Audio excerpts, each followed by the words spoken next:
তেল চপচপে ছাড়াও পরোটা হয় নাকি? হ্যাঁ বন্ধুরা, পরোটা কিন্তু হয়। আর এই নরম তুলতুলে পরোটা করার জন্য গরম জলে অল্প লবণ, অল্প চিনি দিয়ে 2 টেবিল চামচ মতন সাদা তেল দিয়ে ভালো করে নাড়াচাড়া করে মাখা করে নিতে হবে ময়দাটাকে। ঠিক এই রকম হয় জানি একদম নরম তুলতুলে মাখা। তারপরে ঘন্টাখানেক মেখে রেখে দিয়েছিলাম চাপা দিয়ে।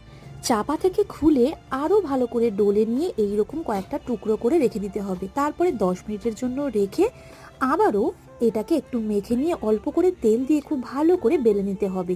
যাতে এটা আরো সুন্দর খেতে হয়, অল্প করে ময়দা ছড়িয়ে নিয়ে এটাকে মাঝখান থেকে কেটে এইভাবে গোল করে আবার ওইটাকে বেলে নিতে হবে। ভিতরে কিন্তু বাতাস ঢুকে থাকবে, তাই এটাকে হাত দিয়ে চেপে চেপে আগে সমান করে নেবেন। তারপরে এইভাবে চৌকো হোক গোল হোক যে কোনো ভাবেই আপনারা কিন্তু পরোটা করে নিতে পারেন। অল্প একটু ঘি বা বাটার ছিটিয়ে এটা কিন্তু সম্পূর্ণ রেডি হয়ে যাবে। আর এত সুন্দর খেতে বন্ধুরা, মুখে দিলেই জাস্ট গলে যাবে। সাবস্ক্রাইব বাটনটি প্রেস করে যাবেন কিন্তু।